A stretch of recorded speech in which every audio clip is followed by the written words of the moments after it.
네, 경찰 특별수사단이 오늘 용산 대통령실 압수수색에 나섰는데요. 현재 대치 중이라고 합니다. 그래서 압수수색을 지금 시작은 못한 것으로 전해지고 있는데요. 계엄 사태 이후 윤석열 대통령을 직접 겨냥한 첫 강제 수사라고 볼 수가 있습니다. 네, 내란 주동자로 지목된 김용현 전 국방부 장관은 구속 이후 구치소에서 스스로 목숨을 끊으려고 시도했습니다.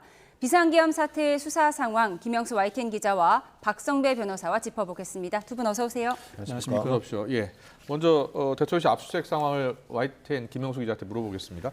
지금 압수수색이 어떻게 진행이 되고 있는 거예요? 아예 들어가지 못하고 있는 거예요? 네, 일단 영장이 나와서 경찰이 집행을 시도를 한 거고요. 예. 그 대통령실 민원실에 11시 40분쯤 도착을 했다고 합니다. 네. 뭐 대상은 대통령실, 집무실, 예. 국무회의실, 경호처 등이 포함이 됐고요. 관저는 압수수색 대상에 포함되진 않았다고 합니다. 예. 근데 이게 보통 대통령실 그러니까 과거 청와대 같은 경우에는 네. 압수수색이 있을 때도 안으로 들어간 경우가 없었어요. 박근혜 전 그래요? 대통령 때도 이제 예. 이미 제출 형태로 받았었거든요. 어떤 자료를 달라 해서 대통령실 관계자들이 그 자료를 주는 그런 형태로 진행이 됐었어요. 예. 아직까지도 대치가 이루어지고 있는 걸 보면 이미 제출도 하지 않고 있는 거예요? 그런 걸로 봐야 할지 아니면 예. 경찰에서는 이미 제출이 아니라 우리가 들어가서 봐야겠다라고 할지 말하는 것일지 그거는 좀 추가 취재가 필요한 것 같습니다. 아, 예. 그래요? 이미 제출 방식이면 압수수색의 목적을 달성할 수가 있을까요? 사실 압수수색 영장을 발부받으면 일출 전 일몰 후에는 야간 집행을 하지 못합니다. 경찰로서는 시간이 임박해오니 신속하게 압수수색 영장을 집행해야 한다는 다급함이 몰려올 것으로 보이는데 예. 압수수색 영장에 야간 집행이 가능하다는 단서 조항이 있다면 야간에도 집행은 가능합니다. 물론 통상 압수수색 영장을 발부할 때 하루만 압수수색 영장을 집행하게 하는 것이 아니라 일주일에서 열흘 정도의 기간은 줍니다. 오늘 압수수색 영장을 집행하지 못한다고 해도 내일, 모레 재차 압수수색 영장 집행 자체는 가능합니다. 그렇지만 예. 이 장소가 군사상 비밀을 요하는 장소이다 보니 책임자의 승낙 없이는 진입하지 못하는 형사소송법상 한계가 있습니다. 다만 그 조항에도 불구하고 역시 또 다른 조항으로 이 책임자는 국가의 중대한 이익을 해하는 경우가 아닌 한 그 거부 의사를 밝혀서는 안 된다는 조항도 상존합니다. 예. 아마 경찰과 경호처 사이에서는 군사상 상당히 중요한 정보가 내재되어 있다. 그럼에도 불구하고 이미 제출 형태로는 필요한 자료를 확보하지 못한다. 양측 간의 의견이 대립하고 있는 상황에서 이미 제출만으로는 만족하지 못한다는 경찰의 입장이 강경한 기조로 이어지고 있는 것 같습니다. 그렇군요. 예. 국무회의 회의록도 예. 압수수색 대상에 포함이 되나요? 일단 국무회의실이 압수수색 대상에 들어가 있으니까 예. 국무회의 자료를 확보하려는 걸로 그렇죠. 보입니다. 예. 이게 비상계엄 선포를 하려면 국무회의 심의를 거쳐야 되지 않습니까? 누가 참석했는지 또 어떤 내용이 논의가 됐는지 경찰로서는 봐야 할 것 같은데 두 가지 의미가 있을 겁니다. 국무회의가 정상적인 절차를 밟았는지 예. 그리고 국무회의에 누가 참석했는지 또 누가 어떤 의견을 밝혔는지 봐야 할 거고요. 예. 오늘까지 내용을 보면 회의록은 없을 가능성도 있을 것 같아요. 왜냐하면 그래요? 예. 박성재 법무장관이 국회에서 한 발언이 있는데 제가 그 발언을 조금 정리해 드리겠습니다. 조금 전에 속보로 들어온 내용인데요. 행정안전부가 대통령 비서실에서 받은 비상계엄 선포 관련 자료에 당시 국무회의 회의록 등 주요 발언이 빠진 것으로 확인이 됐다는 뉴스 속보가 들어와서 그렇군요. 정리를 해드립니다. 이 계엄 사태 때 국무회의록이 없다라는 이야기가 들렸는데 지금 확인이 됐다는 거예요? 예, 그렇습니다. 예. 이 자료에는 지난 3일 밤 10시 17분부터 22분까지 대통령실 대접견실에서 비상계엄 선포안이라는 안건으로 국무회의가 열린 것으로 이렇게 되어 있지만 17분부터 22분까지요? 예, 그렇습니다. 5분 정도 되네요. 예. 회의에서 어떤 발언이 오고 갔는지 주요 발언은 보유하고 있지 않다. 이렇게 표기되어 있습니다. 지금 자료를 보여드리고 있는데요. 행안부는 대통령 비서실 회신 자료에 안건명만 있고 주요 발언 요지가 포함되어 있지 않아서 계속 추가 요청을 하고 있다고 설명을 했고요. 네. 이 자료에는 비상계엄 선포 국무회의에 윤석열 대통령과 한덕수 국무총리, 최상목 경제부총리 등 11명이 참석한 것으로 되어 있습니다. 지금 보고 계시죠? 네. 그리고 다음 참석자는 날인 11명이 맞네요. 11명이 예. 맞습니다. 발언 내용은 지금 현재 빠져 있고요. 다음 날인 4일 새벽 4시 27분부터 29분까지 대통령실 국무회의실에서 열린 비상계엄 해제 관련 국무회의에는 한 총리와 정진석 대통령 비서실장 등 16명이 참석했다고 되어 있습니다. 예. 김용현 당시 국방부 장관의 계엄 해제 제안 설명 외에 다른 발언은 없는 것으로 되어 있습니다. 자, 이제 헌법을 다시 봐야 되겠어요, 박선미 변호사님. 이게 비상계엄을 선포하려면 일단 국무회의 심의를 거치도록 돼 반드시 있잖아요. 거쳐야 합니다. 예. 자, 먼저 5분 정도인데 이게 심의를 제대로 거쳤다고 할 수 있을까요? 국무회의가 열렸다고 볼 수 있을지부터 문제가 제기될 예, 것 같은데 회의록이 존재하지 않았다는 것은 국무회의가 정상적으로 진행되지 않고 일부 국무위원들만 모인 자리에서 사실상 대통령이 비상계엄을 선포하겠다고 통지했다고 볼 여지가 다분합니다. 통지했다고 볼 가능성. 심의를 제대로 거친 것이 아니라 일방적인 의사 전달로 가름했다고 볼 여지가 다분합니다. 5분밖에 안 했으면은 한 사람 국무위원 한 명의 한 명 이야기를 다 못했다는 거예요. 예. 이 부분은 두 가지 의미가 있는데 예. 첫째는 당시 국무회의 심의 내지는 회의에 관여한 국무위원들의 비상계엄 공모 의혹을 밝히는 데는 회의록이 존재하지 않으므로 한계가 있습니다. 그 반면에 대통령의 내란죄 등 앞으로 탄핵 소추 절차가 진행된다면 예. 적절한 비상계엄이 아니라는 점과 관련해서는 유효한 증거로 사용될 가능성이 높습니다. 절차를 준수하지 않았고 예, 예. 사실상 국무위원들의 의견을 묵살하고 회의록도 작성하지 않은 채 예. 일방적으로 비상계엄을 선포하였다. 절차를 거치지 않았으면 사실상 그 내용도 요건에 부합하지 않을 가능성을 내포하고 있는 대목입니다. 예. 양날의 칼이라고? 내용을 이게 오늘 국회에서 한덕수 총리가 이 비슷한 발언을 해서 하나 소개해드리면 예. 이 국무회의가 이 국무회의 자체가 절차적, 실체적 흠결을 가지고 있었다라고 한덕수 총리가 얘기했고요. 그랬군요. 그러니까 국무회의를 예. 연 게 이 비상계엄을 심의하기 위한 게 아니라 이걸 막기 위한 조치였다 이런 식으로 언급을 했습니다. 그렇기 때문에 이 국무회의가 실제로 열렸는지 절차적으로 정당성이 있는 건지는 수사 결과로 좀 밝혀져야 될 것 같습니다. 그래야 될 것 같네요. 막기 예. 위한 조치였지만 막지 못했잖아요. 그런 것 때문에 지금 경찰은 국무회의에 참석했던 국무위원을 포함해서 11명을 다 조사하겠다고 밝혔고 민주당은 한덕수 국무총리도 뭐 탄핵하겠다고 의사를 밝힌 바 있는데 반대의 의사를 분명히 밝혔던 국무위원들에게 책임을 어느 정도까지 물을 수 있을지 이 부분도 궁금하거든요. 반대 의사를 명백하게 밝혔다면 사실 국무회의는 심의기관이지 결정을 내릴 수 있는 권한은 존재하지 않습니다. 결국 예, 그 예. 국무회의의 전체 회의 주재자인 대통령만이 비상계엄을 선포할 수 있습니다. 네. 즉 국무회의는 그 과정에서 의사결정에 도움을 주는 심의 절차인데 반대 의사를 밝혔다고 한다면 형사상 책임을 묻기는 상당히 어렵습니다. 더 나아가서 적극적으로 말리지 못했다는 것이 사실로 규명된다면 예. 그와 연관된 국무위원들에 대해서도 형사상 책임을 묻기는 어렵습니다. 그렇지만 예. 향후 탄핵 소추 절차가 진행된다면 예. 헌법재판관의 성향이 어느 정도 나뉘고 있습니다만 국무회의 절차가 사실상 형해화되었다면 비상계엄을 선포하는 과정에서 헌법상 절차를 제대로 준수하지 않았다는 점이 탄핵 결정을 하는데 상당히 결정적인 요인으로 작용할 가능성이 높습니다. 그렇군요. 대통령에게는 상당히 불리한 정황이라고 평가할 수밖에 없을 것 같습니다. 예, 국무회의실 압수수색이 지금 일단 이루어지지 않고 있고요. 이번에 압수수색 대상이 되는 곳이 대통령실, 국무회의실, 대통령 집무실도 이제 당연히 들어갈 텐데 예. 경호처도 들어가고요. 예. 관저는 빠져 있잖아요. 예. 관저는 왜 빠졌을까요? 그래서 이게 신청을 했는데 영장이 안 나온 것인지 아. 아니면 신청 자체를 하지 않았는지는 조금 확인이 필요할 것 같고요. 예. 아무래도 경찰로서는 대통령 집무실에서 모든 일들이 이뤄진다고 판단을 하고 예. 그 부분에 대해 집중하는 것 아닐까.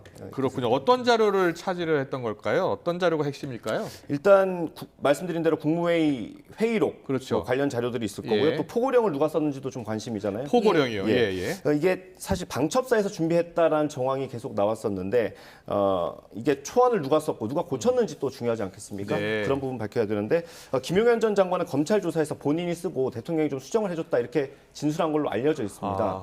그래서 아마 집무실을 압수수색하게 되면 예. 대통령이 그거를 초안을 작성하거나 혹은 수정한 흔적이 있는지 예. 이런 걸 또 살펴봐야 될 것 같습니다. 그렇군요. 예. 네. 그 포고령의 이름은 계엄사령관으로 되어 있잖아요. 네네. 그런데 지금 보도에 의하면 김용현 전 국방부 장관이 썼고 윤 대통령이 수정했다 이런 보도가 나오고 있는데 네. 그럼 이 포고령에 대한 작성자 책임은 어떻게 물어야 할까요? 사실 포고령은 계엄사령관이 발령하는 것입니다. 비상계엄이 선포되면 계엄사령관이 행정사무와 법원사무를 포함한 사법사무 전반을 관장합니다. 예. 그 과정에서 영장 없이 체포 구금을 할 수 있다던가 언론 출판 집회 결사의 자유를 제한한다는 내용의 포고령을 발령하게 되는데 네. 물론 계엄사령관이 국방부 장관의 지휘를 받고 전국을 단위로 한 비상계엄의 경우에는 대통령의 지휘를 받습니다만 예. 포고령을 발령하고 관련 업무를 집행하는 주체는 계엄사령관입니다. 그럼에도 예. 불구하고 예. 실질적인 포고령 작성 주체가 국방부 장관이나 나아가서 윤석열 대통령이라면 비상계엄의 요건과 절차와 관련된 많은 논란이 예상됩니다. 예. 그 이유가 비상계엄은 결국 그 결단을 내려 선포할 수 있는 권한은 오로지 대통령에게 귀속합니다. 국방부 장관이 조사를 받는 과정에서 내가 모든 책임을 안고 가겠다고 발언했지만 국방부 장관이 책임을 안고 갈 수 있는 사안 자체가 아닙니다. 예. 결국 그 칼끝은 윤석열 대통령에게 향할 수밖에 없는데 이 포고령 내용 중에서 특히 국회 활동을 금지하는 부분이나 예. 이와 같은 조치에 위반할 경우에 영장 없이 구금할 수 있고 형사처벌을 가하겠다는 내용이 있습니다. 예. 사실 내란죄는 그 행위 유형이 폭행 외에도 협박이 있습니다. 국회의원으로 하여금 계엄 해제를 요구할 수 있는 적법한 헌법상 권한이 있음에도 불구하고 활동을 하지 말라. 이 지시를 어길 경우에는 체포 내지는 구금할 수 있고 나아가서 형사처벌을 부과하겠다는 것 자체가 협박에 해당한다. 내란죄의 구성 요건 중 하나인 협박으로 평가할 여지가 있다 보니 이 작성 주체가 윤석열 대통령이라면 내란죄 성립 가능성이 더 높아지는 요인으로 작용하게 되는 것이죠. 그렇군요. 말씀하신 것처럼 수사의 칼끝이 윤 대통령을 향하고 있고요. 그 다음 수순이 윤 대통령 체포 등의 강제 수사가 될 수 있는 상황인데 오늘 오동훈 공수처장이 윤 대통령에 대한 긴급 체포가 가능하다고 밝혔습니다. 이에 대한 녹취를 듣고 와서 대담 이어가겠습니다. 검토가 아니라 이건 결단과 용기예요. 국민을 믿고 역사를 믿고 내란 속에 피의자로 입건된 윤석열 씨를 즉시 체포할 의지가 있습니까 없습니까? 저희들 열심히 수사하고 있습니다. 의지를 말해달라는 거예요. 의지. 그런 부분에 대한 충분한 의지를 가지고 하고 있습니다. 다만 수사 절차들이 있고 또 관련된 업무들이 있기 때문에 그것들을 수행하고 있습니다. 의지는 있다 이런 말씀이죠. 네, 다시 말씀해 주세요. 의지는 있죠. 저희들 충분히 의지를 가지고 있습니다. 네. 예. 네, 자 체포가 가능하다. 긴급 체포 요건이 어떻게 돼요? 네, 뭐 이게 법에 나와 있는 건데 그거 요건에 대해서 변호사님이 그래요? 설명해 주시는 게 더 훨씬. 자, 긴급 체포는 언제 할 수 있는 겁니까? 원칙적으로 체포든 구속이든 영장을 발부받아 집행해야 합니다. 긴급 체포는 지나가다 수사기관이 피의자를 우연히 발견한 경우를 전형적인 예로 들 수 있는데 그렇군요. 예. 도주 또는 증거인멸의 우려가 있고 예. 사전에 법원으로부터 영장을 발부받을 시간적 여유가 없을 때 행하는 것이 긴급 체포입니다. 예. 사실 이 사안의 경우 윤석열 대통령을 상대로 긴급 체포해야 한다는 의견이 많이 비등하고 있는데 네. 과연 긴급 체포 요건에 부합하는지는 사실 상당히 의문이 제기됩니다.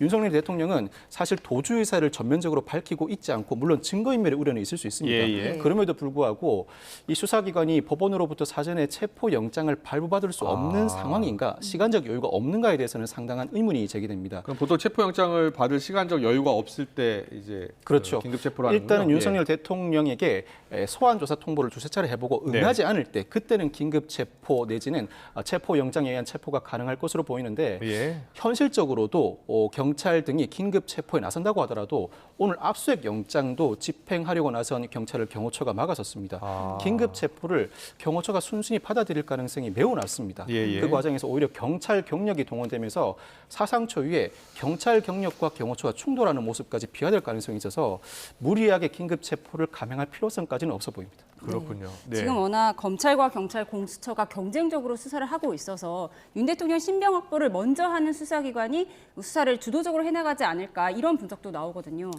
사실 이 사안은 오늘 김용현 전 국방부 장관 어제죠. 김용현 전 국방부 장관에 대한 구속영장이 발부되었습니다만 예. 법원도 구속영장을 발부하면서 검찰에게 내란죄 수사권이 있다고 명시적으로 판단하지는 않았습니다. 예.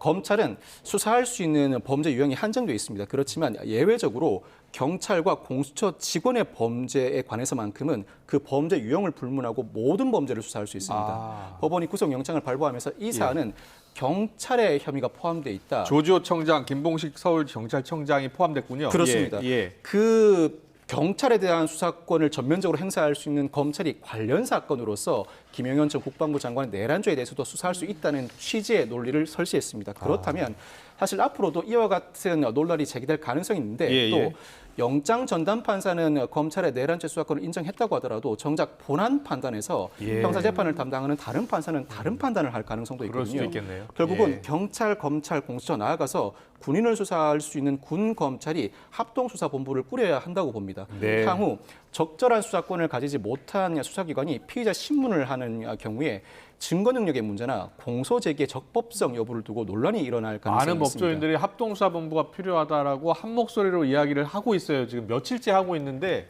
일단 원칙적으로는 예. 경찰이 전면에 나서서 피의자 조사를 진행하고 예. 검찰이 향후 수사가 진행되는 과정에서 압수수색이나 체포, 구속이든 강제 수사의 필요성이 수시로 제기될 것입니다. 네, 네. 수사의 적법성을 보장하면서 영장 청구를 진행할 뿐만 아니라 최종적으로 어느 정도 범위의 인사들에게 어느 정도 범위의 혐의를 적용할지 결정하는 주체는 검찰입니다. 검찰이 현장에서 그때그때 판단을 할 필요성이 있고 예, 예. 특히 군인에 대해서는 군 검찰이 수사를 진행해야 할 뿐만 아니라 예. 공수처도 이 사건 수사 과정에서 전반적인 보완을 해주는 방향으로 나가야 합니다. 특히 경찰에 대한 수사권은 검찰이 온전히 확보하고 있는 만큼 네. 일부 셀프 수사 우려를 불식시키기 위해서라도 검찰이 경찰에 대해서는 전면에 나서서 수사를 진행하는 방식으로 이 사건 수사를 이어나가야 할 것으로 보입니다. 예. 근데 김명수 기자, 경찰이 지금 조지호 청장, 김봉식 청장, 서울청장 긴급 체포한 상황이잖아요. 예, 그렇습니다. 예.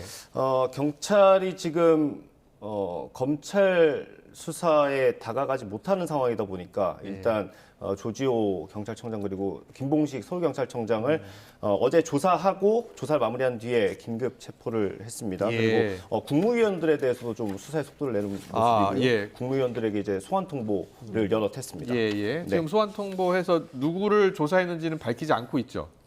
네, 한 명을 소환 조사했다고 했는데 그게 누군지는 아직까지 소환에 예, 불응하면 강제 수사하기로 하지 않았나요? 강제 수사를 하는데 뭐 변호사님 아까 말씀하신 것처럼 예. 그 피의자가 됐다고 해서 한 번 안 나왔으면 바로 명장을 신청하거나 이러진 아, 않고요. 뭐 한 예. 두세 차례 정도 영장을 출석 요구를 한 다음에 그 다음에 보통 뭐 체포영장을 신청하거나 이런 식으로 수사가 진행이 됩니다. 그렇군요. 예. 지금 경찰이 대통령실 압수수색을 시도하고 있는 중이고요. 그리고 검찰은 또 특전사령부를 압수수색했죠.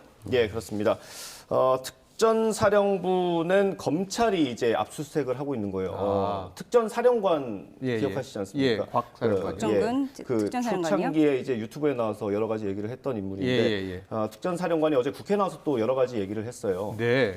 사실은 3일날 모든 군 관계자들이 계엄에 대해서 알았다고 했는데 본인은 1일날 알았다는 겁니다. 그걸 국방부 장관에게 얘기를 들어서 자신의 임무를 부여받았다라고 언급을 했고요. 또 폭탄 발언한 것 중에 하나가 대통령으로부터 예. 직접 전화 받았다고 국회에 했죠. 갔을 때 전화를 받았다고 했습니다. 예. 이거는 그 이전에 국정원 전 1차장이죠. 전 1차장이 했던 발언과 좀 맥락이 비슷한 것 같고요. 예, 예. 대통령이 이제 계엄이 진행되는 상황에 어떤 일선의 관계자들이라고 할까요? 그런 사람들에게 전화해서 예. 직접 상황을 챙겼다라는 걸로 12시 볼 수 반에서 있습니다. 12시 40분 사이에 직접 통화를 했다는 거예요? 네. 예. 통화를 해서 국회의원들을 끌어내라, 예, 그렇습니다. 끄집어내라 이렇게 표현했다는 거죠?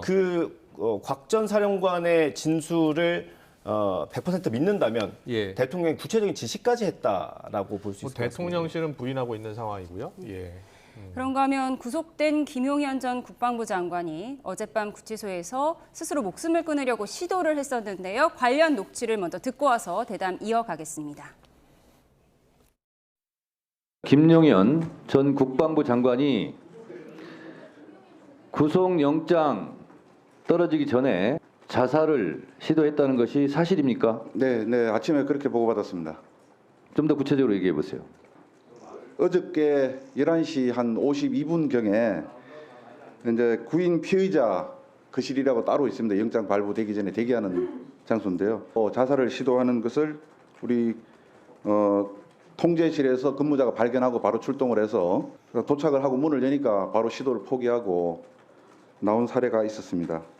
현재는 보호실에 수용을 해서 건강에는 이상이 없는 것으로 보고를 받았습니다. 네. 김용현 전 장관이 극단 선택을 시도한 이유를 뭐라고 보세요? 뭐 김용현 전 장관의 마음을 제가 뭐 해석하기는 좀 어렵고 예.